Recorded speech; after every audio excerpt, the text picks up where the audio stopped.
2026년 4월 22일 수요일, 오늘 함께 묵상할 말씀은 창세기 29장 1절에서 20절, 하나님이 이끄시는 여정입니다. 계속해서 야곱을 묵상하고 있습니다. 어제 본문에서 조상의 하나님이 아니라 이제 나의 하나님으로 야곱의 하나님이 되었습니다. 도망자 야곱은 이제 하나님과 함께하는 진짜 여정이 시작되게 된 것이죠. 오늘 본문에서 마침내 하란에 도착을 하게 됩니다. 들에 있는 우물가가 배경으로 등장하죠. 우리는 이 하란의 우물가는요, 좀 익숙하셔야 됩니다. 창세기 24장에서 야곱의 할아버지 아브라함이 아버지인 이삭의 아내를 찾기 위해서 종을 보냈던 그 본문을 기억을 하실까요? 야곱의 어머니 리브가가 처음 등장했던 곳도 바로 우물가였습니다. 지리적으로는 같은 지역이지만 같은 우물이라고는 할 수 없어요. 어쨌든 이 우물가에서 야곱도 몇 년 뒤에 아내가 될 라헬을 만나게 됩니다. 집을 떠나서 약 800km 정도 떨어진 하란에 도착하여서 어머니가 꼭 찾아서 결혼하라 하였던 삼촌 라반의 딸 라헬을 만나게 됐다라는 것, 참 놀랍지 않으십니까? 800km면요, 시드니에서 한 멜버른 정도까지 거리라고 해요. 이 먼 거리를 야곱은 걸어서 갔습니다. 그런데 그곳에서 어머니가 말한 집안 사람을 만나게 된 거예요. 그것도 아버지가 말씀하신 이방 여인이 아니라 그 집안 여인을 만나서 결혼하라 하셨던, 후에 정말 결혼을 하게 될 라헬을 만나게 된 것. 우연이라고 하기에는 너무나도 완벽한 계획과 설계인 것 같습니다. 그리고 삼촌 라반도 만나게 되죠. 함께 지내게 됩니다. 그러면서 삼촌의 일을 돕게 되고 품삯의 이야기가 나오면서 자연스럽게 혼인에 대한 이야기까지도 너무나도 순조롭게 지금 진행이 되어 가고 있습니다. 저는요, 오늘 이 본문을 묵상하면서 오늘의 제목, 하나님이 이끄신 여정, 이 하나님이 이끄신 여정에 대해서 다시 한번 깊이 묵상해 보았습니다. 지난 주일 예배를 마치고 저는요, 노회가 있어서 목사님들이 함께하는 그 노회에 참석을 하게 되었습니다. 제가 이곳에 온 지 벌써 5개월이 되었고 이제 6개월 차 되어 가고 있습니다. 노회에 정식 회원이 된 것을 이제 소개하는 자리였고, 신입 회원을 이제 소개하는 자리에서 간단하게 자기소개를 하라라고 말씀하셔서 마이크를 잡게 되었는데, 그때 하나님께서 제 인생을 정말 주마등처럼 스쳐 지나가듯 다 보여주시더라고요. 태어났을 때 아버지는 이미 목회의 길을 가고 계셨고, 저는 그 길을 가지 않기 위해서 실용음악, 이제 영상음악을 전공하게 되었는데, 결국 주의종의 길로 가게 되었고, 한국에서 사역을 하고 상하이에서 사역을 하고 또 이곳 호주까지 인도하셨던 그 모든 과정들이 정말 놀라운 하나님의 은혜였다라는 것을 다시 보게 하셨고 감사하게 하셨습니다. 사랑하는 성도 여러분, 하나님의 이끄심, 그 여정 가운데 계시다라는 것을 믿으십니까? 우리의 인생 하나님께서 이끌고 계십니다. 그런데 간혹 나의 인생을 내가 계획하고 내가 이끌 수 있는 것도 아닌가 생각하는 분 계실지 모르겠어요. 네, 그렇게 생각하는 분 계시다면요, 좀 더 열심히, 더 독하게 일해 보시기 바랍니다. 그런데 결국 내가 할 수 없다라는 결론으로 우리 주님께서 인도하실 것이에요. 저는 MBTI가요, 제2의 성향을 가지고 있는 사람입니다. 그래서 저도요, 계획해봤고요, 노력해봤고요, 저는 그 계획이 반드시 이루어질 줄 알았습니다. 하지만 아니었습니다. 저보다 하나님이 더 센 파워 제이시더라고요. 그래서 제가 어떻게 해서든지 이 길을 안 가려고 했지만 하나님의 계획 속에 저는 이곳에 있었습니다.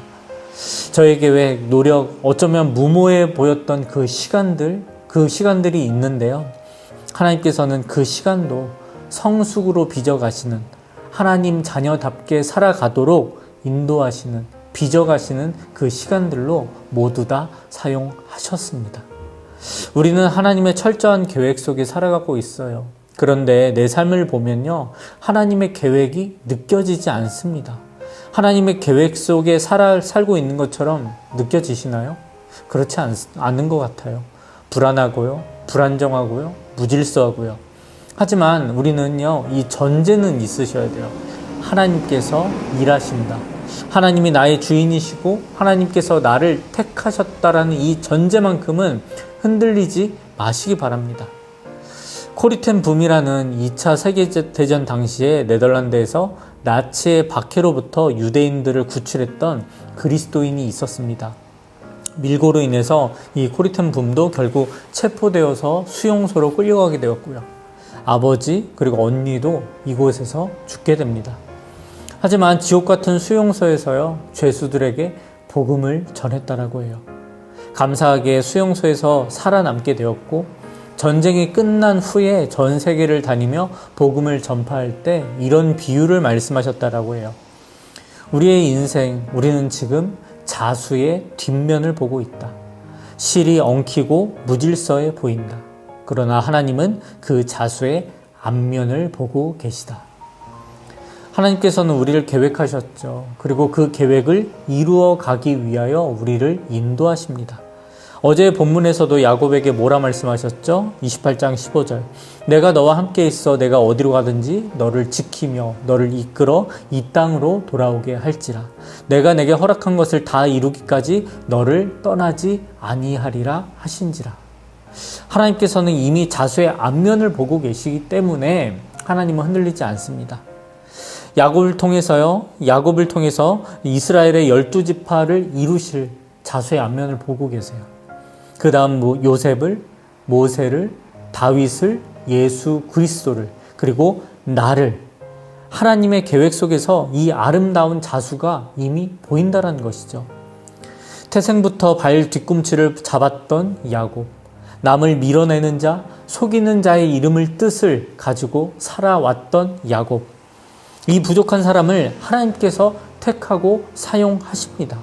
그런데 이 택하심을요, 사용하심을 단번에 나타내는 것이 아니라 성숙의 과정을 통해서 동행하시며 일하신다는 것을, 결국 하나님 나라 백성다운 성숙된 그리스도인으로 인도한다는 것을요, 말씀을 통해서 앞으로 벌어질 일들, 이것을 묵상하면서 함께 야곱을 더 깊이 묵상하면서 그것을 나의 인생으로, 나의 믿음으로 고백할 수 있기를 바랍니다.